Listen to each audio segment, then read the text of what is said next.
Picture this: barefoot, dirt-poor shepherds racing to build the tallest towers in history. Sounds insane, doesn't it? But it's no fairy tale. It's a chilling prophecy from the Prophet Muhammad, peace be upon him. A minor sign of the Day of Judgment, and it's happening now. Buckle up, let's unravel this. So, what did the Prophet say?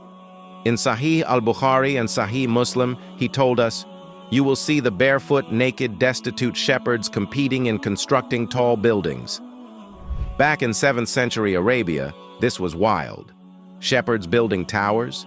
People lived in tents, not skyscrapers. But here's the twist. It's not just about buildings, it's about a shift.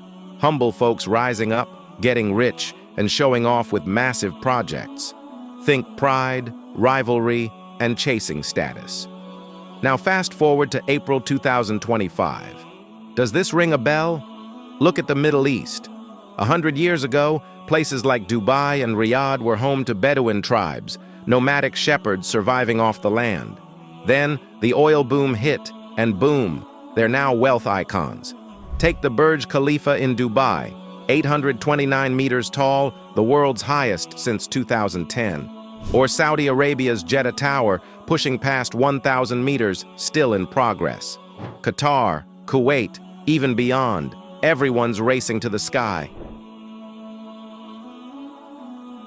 It's almost too literal.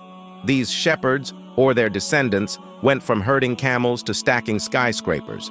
No wonder Muslims are like, this is it, the sign's here. But hold up, there's more. This hadith isn't just about height, it's a warning. Scholars say it's about materialism creeping in. When we obsess over the tallest, flashiest buildings, it's a red flag. People caring more about flexing than faith. These projects cost billions for prestige or tourism, yet poverty's still right there. The Prophet's showing us a world turning upside down. And with new world's tallest headlines every few years, you've got to ask, where's this headed?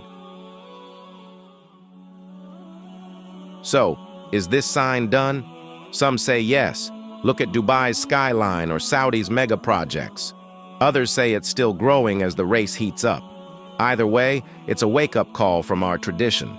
These signs aren't just events, they're lessons. This one's about checking our hearts, not just our blueprints. What do you think? Have we crossed the line? Drop your thoughts in the comments, and if you want more minor signs, hit that like button and let me know. Until next time, stay curious and keep seeking knowledge. Assalamu alaikum.